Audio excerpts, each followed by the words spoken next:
नमस्कार साथियों, मैं डॉक्टर आशीष कुमार जैन, दमोह मध्य प्रदेश। आज मैं आप लोगों के लिए दमोह की ऐतिहासिकता पर एक बहुत अच्छा वीडियो लेकर के आया हूँ। दमोह का नाम दमोह कैसे पड़ा, दमोह का पूर्व नाम क्या था और इसके पीछे की ऐतिहासिकता क्या है, तथ्य क्या है और दमोह का संबंध कहाँ से है, किस काल से है, किस काल से प्रारंभ से लेकर अभी तक दमोह का संबंध क्या बना हुआ है। मैं आपको बताऊं, जैनों के तीर्थंकर भगवान ऋषभदेव जो प्रथम तीर्थंकर हुए हैं, जो आदिनाथ के नाम से विख्यात हैं, जिनके पिता नाभिराय थे, 14वें कुलकर थे, मरुदेवी के गर्भ से जिन्होंने जन्म लिया। वर्तमान में दमोह जिले के कुंडलपुर सिद्ध क्षेत्र पर, अतिशय क्षेत्र पर जिनकी विशाल प्रतिमा विराजमान है, जो आदिनाथ कुंडलपुर के बड़े बाबा के नाम से जाने।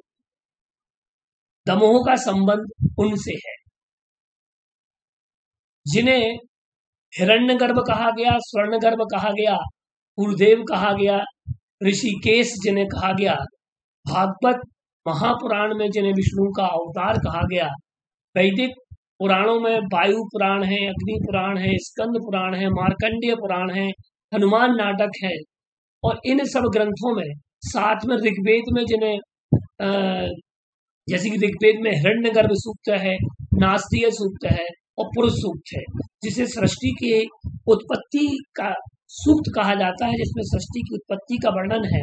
तो कई पुराणों में आदिनाथ भगवान को हिरण्यगर्भ कहा गया है और वहाँ हिरण्यगर्भ सूक्त है। और सिंधु घाटी की सप्ता मोहनजोदड़ो की सभ्यता में भगवान ऋषभदेव के प्रमाण मिलते हैं, उनकी पूजा के प्रमाण मिलते हैं। तो ये प्राग वैदिक हैं। और ऋग्वेद में, यजुर्वेद में कई जगह ऋषभ का नाम कई बार आया है। तो ये जिसने ऋग्वेद में स्थान दिया गया है, तो निश्चितता वो प्राग वैदिक है। श्रमण संस्कृति और वैदिक संस्कृति समानता से चलने वाली संस्कृतियां रही हैं और ये भारतीय संस्कृति का मूल अंग है। भगवान ऋषभदेव का दमोह से क्या संबंध, आप देखिएगा। हम पूरे वीडियो में 4 तथ्यों पर बात करेंगे, 4 बिंदुओं पर बात करेंगे जिसका संबंध दमोह से है। भगवान ऋषभदेव ने, जो कि समाज शास्त्री थे, जिन्होंने 80 मसी कृषि विद्या वाणिज्य और शिल्प का उपदेश प्रजा के लिए दिया था। आप ग्रंथों में पढ़ सकते हैं ये 60 कर्म कौन से हैं, और इसके बारे में मैं ज्यादा नहीं बताऊंगा कि 80 मसी कृषि विद्या वाणिज्य और शिल्प का क्या संबंध रहा है। जिन्होंने जीवन कौशल की शिक्षा दी, जो बहुत अच्छे समाज शास्त्री थे, जिन्होंने ग्रामों की स्थापना की और समाज की स्थापना करते समय, समाज की व्यवस्थाओं को बनाते समय भगवान ऋषभदेव ने, प्रथम तीर्थंकर ने 16 महाजनपदों की स्थापना की। उसमें से एक जनपद था चेदी महाजनपद। चेदी महाजनपद के जो चेदीराज थे, चेतराज थे, ये ईसा की प्रथम शताब्दी में चेतराज का उल्लेख मिलता है। उसके पूर्व में बताऊं, महाभारत काल में चेदी जनपद के राजा दमघोष थे, जिनके पुत्र का नाम शिशुपाल था। शिशुपाल वध, आपको पूरी कहानी आपको पता है, मैं उस कहानी को नहीं बताऊंगा क्योंकि वो जानकारी आपको महाभारत से मिल जाएगी। शिशुपाल चेदी जनपद का राजा था और दमघोष जिसके पिता थे, साथ में श्रुत सुभा नाम की उनकी माँ थी। ये इनके पिता थे, लेकिन जिनका लालन पालन पोषण मगधराज जरासंध ने किया था, इसलिए शिशुपाल का श्रद्धान जरासंध के प्रति था। और चेदी जनपद, सुक्तिमती नदी का वर्णन हमें मिलता है, महाभारत में भी हमें मिलता है। तो चेदी जनपद का एक इतिहास रहा है और चेदी जनपद के अंतर्गत ये दमोह नगर आता था। दमोह नगर को खरपर नाम से भी घोषित पहले किया गया और ये इतिहास हमें मिलता है। साथ में हम देखें दूसरा तथ्य, ये उनके नाम पर, शिशुपाल के पिता के नाम पर इसका नाम दमोह रखा गया और दमनपुर भी रखा गया, ऐसा उल्लेख है। दूसरी बात हम कहें ऋग्वेद की, जो कि वैदिक संस्कृति का महान ग्रंथ है। वैदिक संहिताओं में ऋग्वेद संहिता के 10वें मंडल के 16वीं ऋचा के मंत्रद्रष्टा ऋषि, जिनका नाम था दमन ऋषि। दमन ऋषि का संबंध दमोह से कैसे? दमन ऋषि ब्यारमा नदी के तट पर अभाना के पास एक गांव है खामखेड़ा। खामखेड़ा या खमखेड़ा, ये दो नाम हमें प्राप्त होते हैं। तो दमन ऋषि का आश्रम खामखेड़ा के जंगलों में था। अब दमन ऋषि का संबंध कैसा? तो दमन ऋषि यहाँ तपस्या किया करते थे, सो उनके नाम पर दमोह नाम रखा गया, दमनपुर जिनके नाम पर रखा गया। दूसरा तथ्य है। तीसरे तथ्य की हम बात करने जा रहे हैं। तीसरा तथ्य ये है, जो हम कई बार पढ़ते हैं कि यहाँ एक रानी दमयंती नाम की रानी थी, राजकुमारी थी, जिसके नाम पर दमोह का नाम रखा गया। जो दमन ऋषि थे, दमन ऋषि के एक शिष्य थे भीम, राजा भीम, जो विदर्भ नरेश के नाम से जाने जाते थे, जिसका वर्णन महाभारत में नलोपाख्यान के अंतर्गत आता है। राजा नल और दमयंती स्वयंवर के अंतर्गत इनका वर्णन मिलता है। और नलोपाख्यान सबसे पहले जब द्रौपदी को जुए में धर्मराज युधिष्ठिर हार गए थे, 5 पांडव हार गए थे, तो वहां पर एक बृहद्वस्व नाम के ऋषि थे। बृहद्वस्व नाम के ऋषि ने सबसे पहले वो दमयंती और नल का व्याख्यान दिया था, क्योंकि कुछ ऐसी ही घटना राजा नल और दमयंती के मध्य में जुए में हारने जैसी घटना घटी थी, तो उसका वर्णन उन्होंने वहां सुनाया था। तो नलोपाख्यान में राजा नल और दमयंती, राजा नल का संबंध दमयंती से था, दमयंती का संबंध उनके पिता भीम से था, और भीम का संबंध दमन ऋषि से था। राजा भीम अपने गुरु के प्रति इतने श्रद्धावान और निष्ठावान थे। ये 3 तथ्य हो गए। सबसे पहला महाभारत का शिशुपाल का, जिनके पिता का नाम दमघोष था। दूसरा तथ्य हमने आपको बताया दमन ऋषि का। तीसरा संबंध हमने आपको बताया राजा नल और दमयंती का।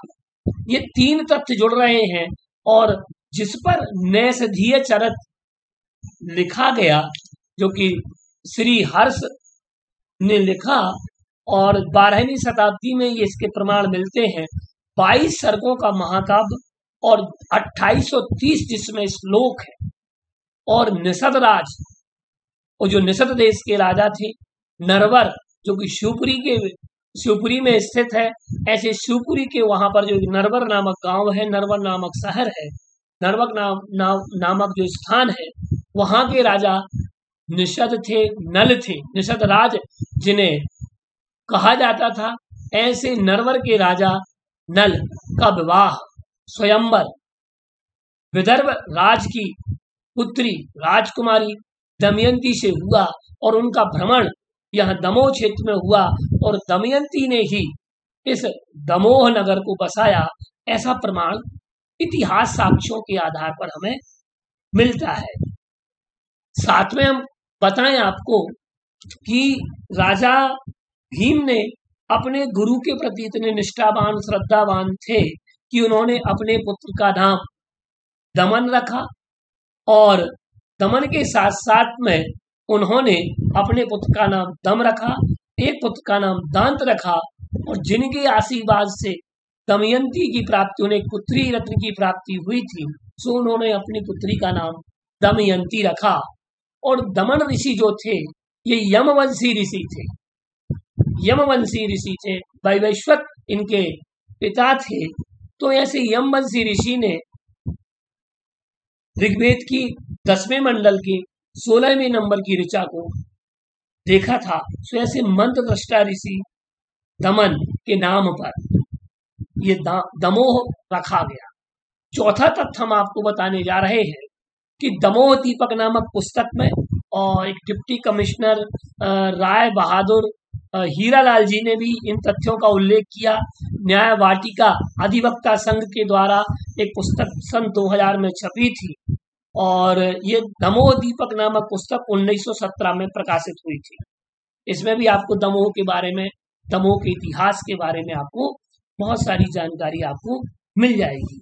चौथी जानकारी, चौथा बिंदु मैं आपको बताने जा रहा हूँ। चौथा बिंदु है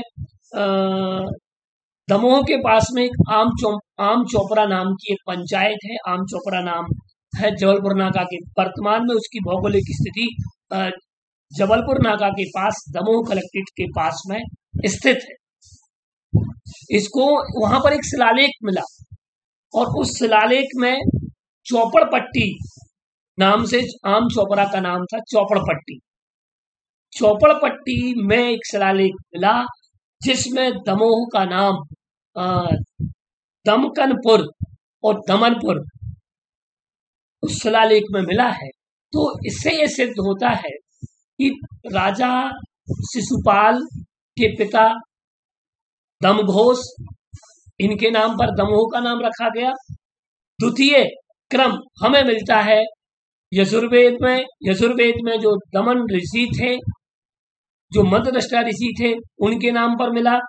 यजुर्वेद के शुक्ल यजुर्वेद की शाखा के ब्राह्मण सतपथ ब्राह्मण में भी राजा नल का और निषद राज, राजा नाद और निषद से नल और नरवर, ये इतिहास वहां पर सतपथ नामक ब्राह्मण में हमें प्राप्त होता है। महाभारत काल में द्वितीय राजा नल और दमयंती के विषय में एक नलोपाख्यान नाम का आख्यान मिलता है, जिससे उसका संबंध दमोह से जुड़ा हुआ है। साथ में हम देखें कि चौपड़ पट्टी अर्थात आम चोपड़ा पंचायत में एक शिलालेख मिला। चूंकि शिलालेख मैंने नहीं देखा, ये तो मैंने एक पुस्तक में पढ़ा, उसके आधार पर मैं ये बात कर रहा हूं कि न्याय वाटिका और दमोह दीपक पुस्तक, इसके आधार पर मैं बात कह रहा हूं। इसका नाम चौपड़ पट्टी था, जो आम चोपड़ा के नाम से, चोपड़ा आम चोपड़ा के नाम से जाना जा रहा है वर्तमान में। वहां पर दमोह का नाम दमकनपुर और दमनपुर नाम पड़ा। और 1480 में एक किला जो कि नगर बसाया गया था, तो रानी दमयंती का, और उसमें एक संग्रहालय है आज वर्तमान में हमें देखने को मिलता है तहसील ग्राउंड के पास और दमोह कोतवाली के पास, अहिंसा चौक के पास में। तो दमोह का संबंध जैनों के प्रथम तीर्थंकर भगवान ऋषभदेव और उनके द्वारा बनाए गए 14 महाजनपदों में चेदी जनपद, चंदेल वंश के शासक और उनका संबंध दमोह से शिशुपाल, उनके पिता दमघोष का संबंध दमोह से था और उनका शासनकाल यहाँ तक फैला हुआ था। क्योंकि पूर्वी विदर्भ, जो विदर्भ है, जो पूर्वी क्षेत्र में जो नर्मदा तट तक बसा हुआ था, उसको विदर्भ, वह कन्या यहाँ तक भ्रमण करने के लिए यहाँ आती थी, नर्मदा तट तक, जबलपुर तक, और यहाँ पर नल और दमयंती का वह मिलन होता है। इस कारण से इसका नाम दमोह पड़ा। दूसरा तथ्य, दमघोष नाम के दमन ऋषि जो थे, अभाना से जिसका संबंध था, खामखेड़ा नामक गांव से संबंध था, प्यारमा नदी से जिनका संबंध था, वहां आश्रम स्थित था। और तीसरा तथ्य जो कि हमने आपको बताया है, ये राजा नल दमयंती का स्वयंवर, दमन ऋषि, और चौथा चौपड़ पट्टी चोपड़ा। ये 4 तथ्य हैं जो दमोह की ऐतिहासिकता को बतलाते हैं। इसके अलावा भी अगर आपको कोई जानकारी हो तो आप कमेंट्स बॉक्स में आप लिख सकते हैं, हमें बता सकते हैं, जिस पर हम आगे का वीडियो बना सके। अगला वीडियो जो हम लेकर के आएंगे कि दमोह में प्रारंभ काल से लेकर अभी वर्तमान काल तक कौन कौन से राजवंशों ने, कौन कौन से राजाओं ने शासन किया, क्या उतार चढ़ाव दमोह के साथ रहा, इस विषय में हम आपको एक बहुत अच्छा वीडियो लेकर के आएंगे। तब तक के लिए नमस्कार। मैं डॉक्टर आशीष कुमार जैन, शिक्षाचार्य, दमोह, मध्य प्रदेश।